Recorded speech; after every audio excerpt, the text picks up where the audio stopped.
আস্তে আমার জানি এটা আবেগ, ভালোবাসা, ভালোবাসার ইজহার প্রকাশ হচ্ছে। তবে তিনটে স্লোগান দিলি আলহামদুলিল্লাহ।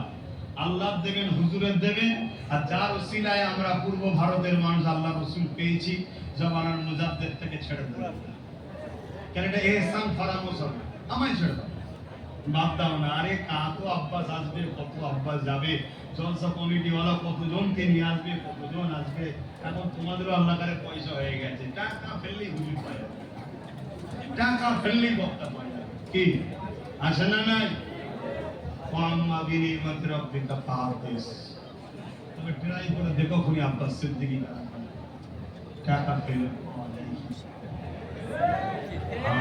আল্লাহ শুকর করে কি টাকা দেখাচ্ছেন। টাকা যদি দরকার হয় তো ব্যবসা করবো, ব্যবসা করবো। কোরআন আরব দেশের ভাষা, বেশাক জান্নাতি ভাষা, আমার মাতৃভাষা নয়, আমি আমার মাতৃভাষা বাংলা।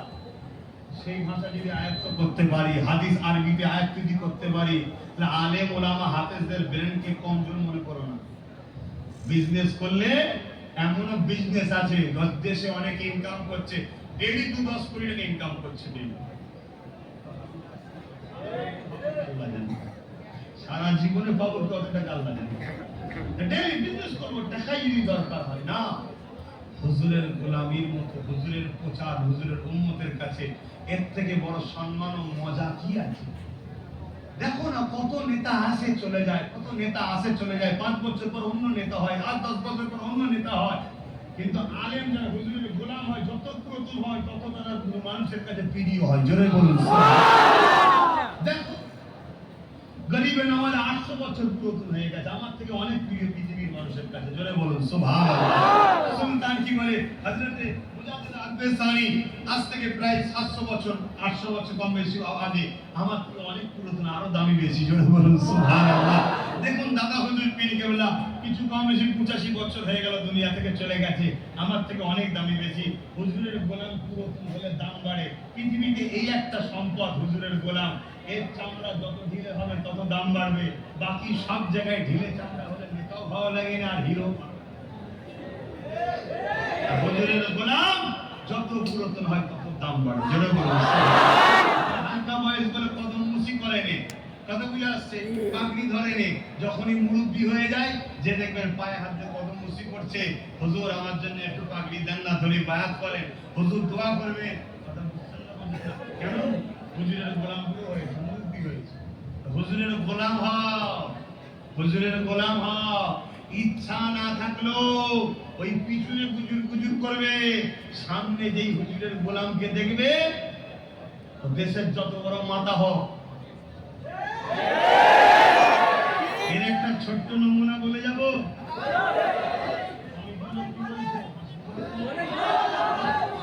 রাসূলুল্লাহ দাদা যান হযরত আব্দুল মুতালিব, রাসূলুল্লাহ দাদা যান হযরত আব্দুল মুতালিব রাদিয়াল্লাহু তাআলা।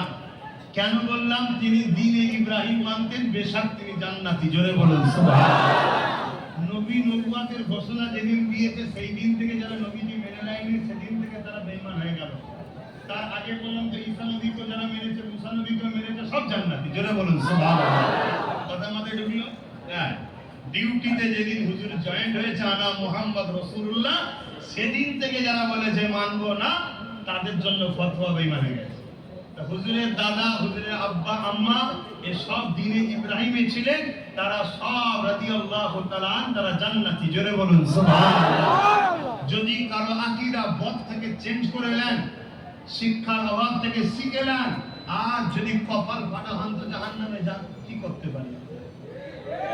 অত ধরে গুছিয়ে বলার সময় নেই বাপ, সময় কম। দুনিয়া শেষের দিকে, চারিদিকে বন্যায় ডুবে যাচ্ছে, ফেতনা ভরে যাচ্ছে।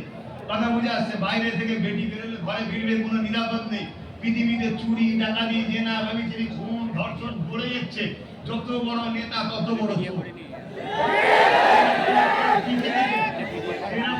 পৃথিবীতে তুমি যদি আমি বুঝিয়ে বুঝিয়ে তেল মেখে সোনার চাঁদ বোঝো বাবা, সময় আছে নাকি বুঝাতে আমি অল্প দিনের মধ্যে। তাই ধর থাকতে মার পেরে যে হাত রাখবি হাতে পড়বে, হাত সরাবি ব্রেক কাটে পড়ে যাবে। ভাইয়ের আমার, তাই বুঝে নেন আমার রাসূল পাক সাল্লাল্লাহু আলাইহি ওয়াসাল্লামের দাদা যখন মক্কার জমিনে ছিলেন আর হুজুরের নূর মুবারক, হুজুরের দাদা রফতার পর রফতা, আস্তে আস্তে আস্তে হুজুরের দাদার কপাল মুবারকে আসলো। জোরে বলুন সুবহানাল্লাহ। কপাল মুবারকে যখনই এসেছে হুজুরের দাদার চেহারার রঙই আলাদা হয়ে গেছে। এটা নূরের ফজিলত, কথা বুঝে আসছে, নূরের বরকতে। তাই মক্কার মানুষ হুজুরের দাদাকে দেখে, এত নিয়ামত ওয়ালা দেখে হুজুরের দাদাকে মক্কার সর্দার বানিয়ে দিয়েছে। জোরে বলুন সুবহানাল্লাহ। হুজুরের দাদা যখন সর্দার, সেই সময় মক্কায় একটা হামলা হয়েছিল। তাই হামলাটা হলো বাদশাহ, নাম কি জানো? আব্রাহা বাদশাহ। আব্রাহা বাদশাহ হতভাগা, ও এখন অহংকারী বাদশাহ। ওর দিকে না গিয়ে লোক কাবার দিকে যায়, আর মক্কাওয়ালারা আগে থেকে কাউকে পাত্তা দেয় না। আজও দেখবেন মক্কার বা আরবের লোকেদের বা মক্কার এলাকার লোকেদের স্টাইল এটা, এরা কাউকে পাত্তা দেয় না। কেন পাত্তা দেবে? আল্লাহর ঘর যাদের কাছে রয়েছে তারা বিরাট ভিআইপি নয় তো কি? ঠিক না বেড়ে? তারা তো ওই ভিআইপি থাকবে। আল্লাহ যদি তোমাকে না নিয়ামত দেয়, তুমি নিয়ামতটার কদর করবে না? আল্লাহ কাবা আমাদের ঘরে দিয়েছে, কাবার চাবি আমাদের হাতে, তাদের তো একটা গরম থাকবে ভাই। এটাকে তোমার হাত দিলে তো তোমারও তো গরম বেড়ে যেত। এখন দেয়নি বলে হিংসা করলে হবে? সত্যটাকে মেনে নিতে হবে। তো যাই হোক, এই আব্রাহা বাদশাহ কাবার থেকেও সুন্দর একটা পাথর দিয়ে